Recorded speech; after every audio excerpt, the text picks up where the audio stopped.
Hey, this is Indigenous Patriot. Thank you for joining me. Last video was pretty incendiary, I guess. I got just as many down votes as I got up votes. Yeah, I can't please everybody. In any case, we're going to talk about a few different things today. I'm going to hit a couple points in the political news. We'll discuss something that's going on with Indigenous people in Canada. And we'll see a video that highlights Supaman. So stay tuned.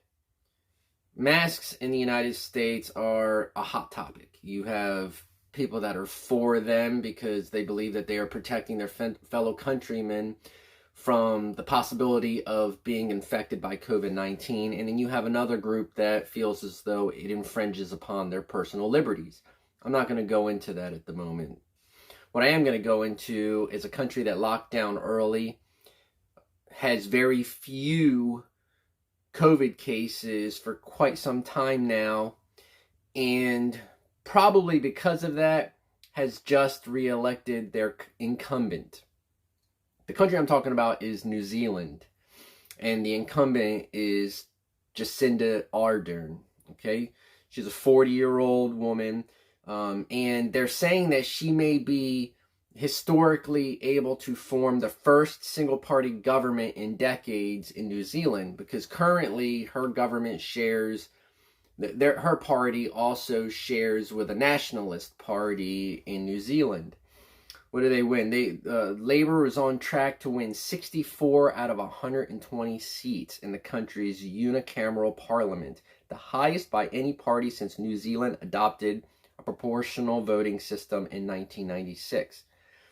So her country obviously felt as though what she did to curb the COVID-19 issues was very appropriate, and thus they've rewarded her for that.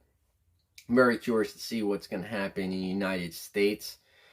Our elections are in just 2 weeks, and I'll tell you, no matter which side of the divide you're on, it is a scary time. We can't even agree on what channel to watch. So Steve Bannon, who you'll recognize as a former Trump administration official, as well as the co-founder of Cambridge Analytica, you know, the people that were accused of selling our information gathered on Facebook. Yeah, that one. They're on a Netflix documentary called, what is it? The Great Hoax or something like that. In any case, Steve Bannon declared back in September on Dutch television that he had Hunter Biden's laptop. When pressed on what was on the laptop, he gave a cryptic answer. Basically, he was like, you'll find out, or you'll see. In any case, we're talking about September, so they held the information that was on this laptop since September. Not just that, but if we go from September back in time, they held this laptop for, I don't know, over a year if my calculations and math are correct. When did they say that this laptop was handed over to the FBI? When did they say that this hard drive was handed over to Rudy Giuliani's lawyer? How did this man know Rudy Giuliani's lawyer in the first place? I don't know. But what's interesting to me about this whole situation is the fact that this information is being released 2 weeks out from the election. How long does that give them to corroborate where this information came from, corroborate how this laptop got there? Because yes, maybe Hunter Biden drunkenly walked in there and dropped off a laptop full of incriminating information and never picked it up after 90 days, knowing that there was incriminating information on it. You can believe whatever you want to believe, okay? I'm not talking about the truthfulness of the claims that are on the laptop. I'm currently talking about how the laptop got there. So the release of this information doesn't give a lot of time for us to determine if it's true or not up to the election. It's very much, in my opinion, like the WikiLeaks emails that came out just before the election in 2016. To me, it is a very similar tactic. You hit them with a bunch of information, and then it takes about a year or 2 years in order to sort it out and figure out what's true and what's not true. One thing I'd like to point out is they have not locked up Hillary Clinton yet. They didn't do anything on the emails. The Obama, what do they call it? Unmasking didn't turn up any wrongdoing. So now we're on emails from a gentleman that had nothing to do with the actual election, because I didn't see Hunter Biden on my ballot, and then insinuations that he did something in order to pull his dad in, and his dad was acting improper. I'm not going to say that that's not true, because unlike some people, I'm not going to profess to claim I know everything. I only know what the information that I have provides. But to pretend that this is not a politically motivated issue is completely false. They had this laptop and this hard drive for quite some time. And only now are they releasing it? Did Rudy Giuliani discuss this stuff with Talashenko when they were on OANN? Why is this just now coming out? In any case,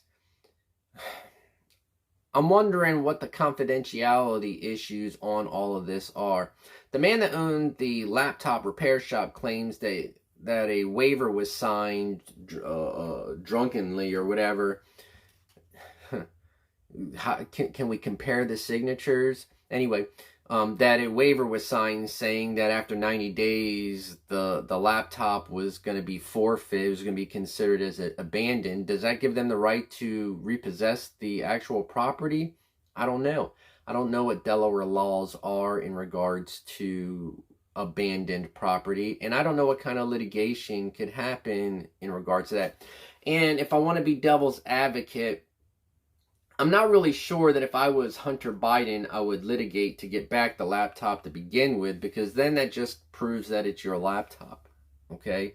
So I don't think that we'll be seeing that, because it's a political misstep, in my opinion. Earlier this year, just before the whole pandemic put everything to a stop, I was able to see one of my favorite indigenous hip-hop artists. I have a couple favorite indigenous hip-hop artists. There's Keys IMC, there's Frank Waln, and the one that I got to see and who we're going to watch a video about, his name is Supaman. So I got to see Supaman at an indigenous music festival that a local college was putting on, and my family happened to be invited to, because we get invited to all of this stuff. And I got to take a picture with him. It was a great time. In any case, his music is very vibrant and upbeat and catchy, and he gets you involved in the music making process if you see him in person.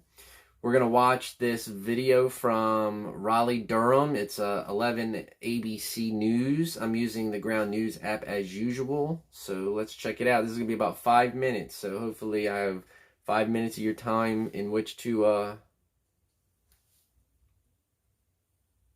bring you the disturbing truth. Here's our call. Perhaps that's why it's so elusive in certain chapters of our history books. We don't always talk about the uglier parts of our past. But in this day of growing awareness, it's time to face the facts. And that brings me to a remarkable Native American named Supaman. In this episode of FACEism, this hip-hop artist brings the heavy truth, but he does it with good medicine. fancy dancing. Cherokee poet Mary Jo Moore wrote, "To dance is to pray is to heal." Make sure your heart's in a good place. If you have any ill feelings towards somebody, he said, go make it right with them first before you come and dance, because that's how powerful and sacred this circle is, you know. Let's put our minds together. It's a holy place. This is Supaman, recalling the words of his grandfather. He's a member of the Crow tribe of Montana known as Absoluk. He's what's called a fancy dancer, but he's so much more. One man rich and another man poor. Why we ain't satisfied? Why we gotta have more? Suicide rates on the rest so high. Why I tell you the truth, but you say don't lie. I'm a native hip-hop artist, Native American hip-hop artist. And so I fuse the culture together from Native American and hip-hop culture.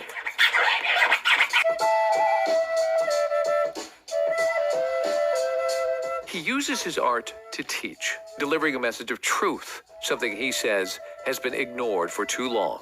We're not taught the true history of Native Americans, or the foundation of this country at all, We're taught about Thanksgiving. What a lie, Christopher Columbus, all of that stuff. 2 chapters in our history books where the tragic plight and even genocide of indigenous people is ignored, and that's a problem. To understand systemic racism, you have to know the history. In Supaman's own life on the reservation, he has seen his share of poverty, foster care, alcoholism, lack of opportunity, premature death. It's a difficult life Native Americans have lived from the very moment Plymouth Rock became something. Wish we had them at the Pilgrims at the border, where the travel ban pushed them back into the water. Put a sign up on the rock saying don't order. This country was founded on the murder, the stealing, and the lies, told to Native people. It's an atrocity. Wrong, it's armed robbery. How they took the land and the sand is grand larceny. We're looked at as not humans, back then. And that trickles down to even today. Even in the Declaration of Independence, it refers to us as merciless Indian savages. And I'll just share that truth, the history, the foundational history of this country of America. And it'll make people uncomfortable. They'll be looking around, but they'll listen. His message isn't about righting a wrong. It's about righting our future. They say you can't do anything in life until you know who you are and where you come from. And when you know that, you can go forward in a good way. Buddy, we call them black, them white, them Asians, and use labels. Now that's racism. While the message is hard, Supaman's music is often joyful. He calls it good medicine. Good medicine is positivity. It's something that creates healing. Revealing the truth is a goal of many Native artists. It all starts with the people. One people, we stand all together, one voice saying, yes, we can. In this video called One World by Taboo, Illuminative, and Mag 7, they joined forces and created an outlet so that talented voices from tribes across the country can unite and help us understand. Look off the realness, we be indigenous, you heard of us. Max Heaven, the murderer, spreading the love with the water, and learned to stand against hate, gotta know what the purpose is. So, as our country goes through its growing pains and we fight over who belongs and who doesn't, perhaps listening to the music from these artists helps us with perspective. Their knowledge gives us the power to change. That's my prayer, that people will be inspired to make change wherever they are, that they would change the systems that we live in, and most of all, change their own hearts, their own ways of thinking, It could be good. It could be good. These are complete, they are living peacefully. To dance is to pray. To pray In the sky is to heal. world. And Supaman of broken treaties. And these are the lessons that we seem to have forgotten and not put in our history books that we need to start teaching more of. So powerful. We need to hear more from these voices. David, excellent story. Thank you. Great. All right, let's close that out. So I really like the message that Supaman provides.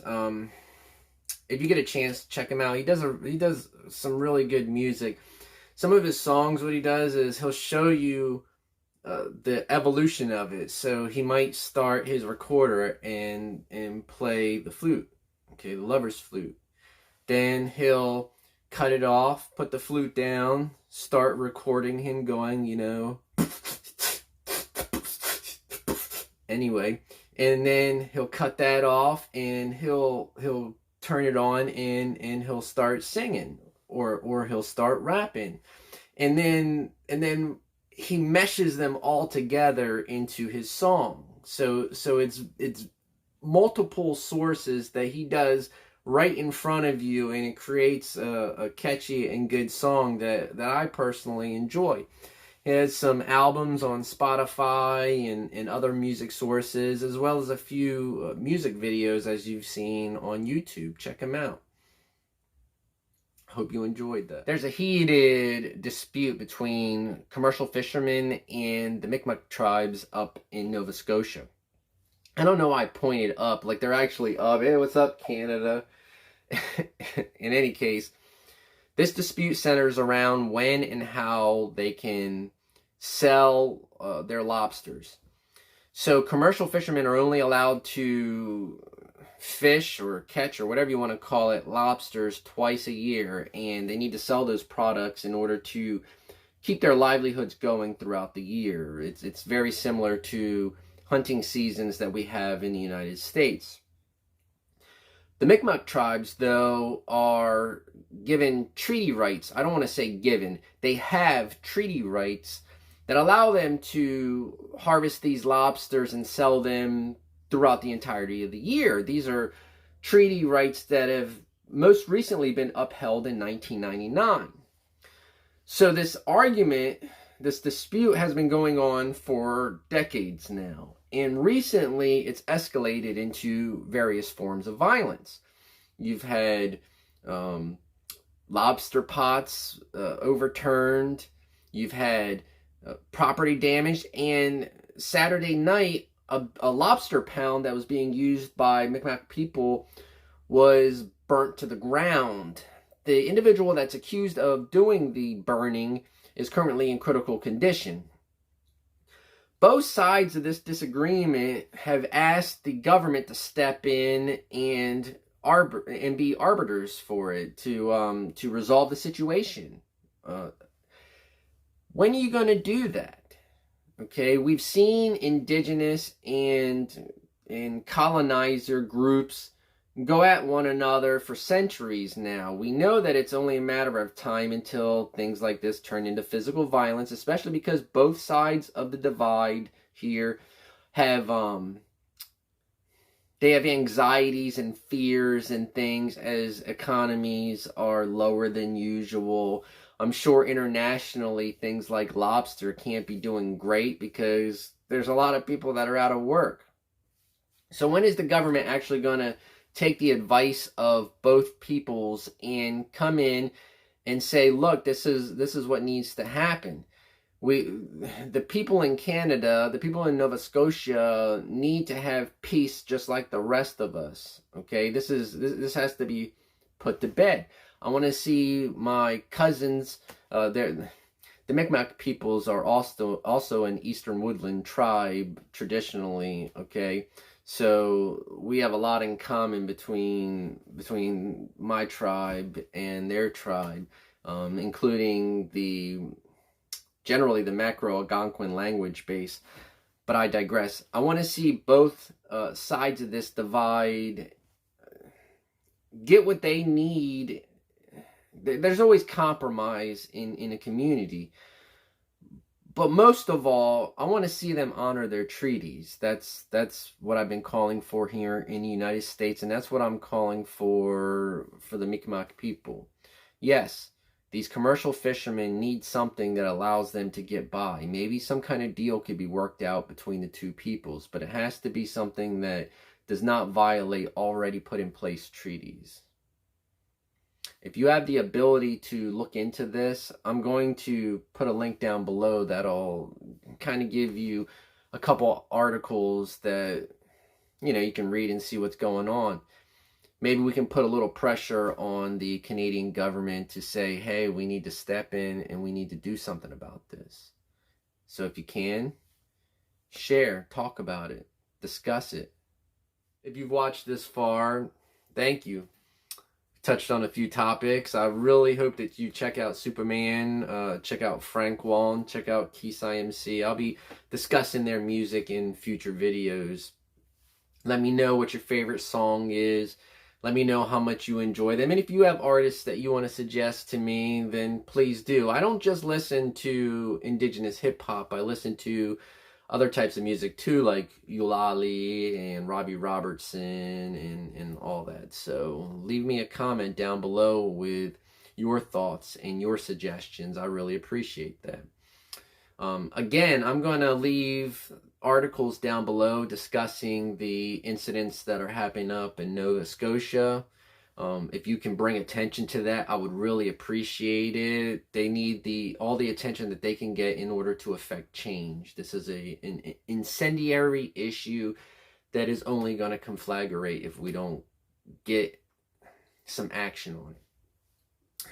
Anyway, if you like what I'm doing, please hit the subscribe button. See me on Twitter at WIKWEKO. I am supposed to be filming a podcast with a couple friends of mine, Just Lydia and Ovanda. That'll be the second time I'm on there. I'm stoked. I love talking with them women. It's going to be just talk some more. I'm just kidding. In any case, Lepichka Nawe. I'll see you again.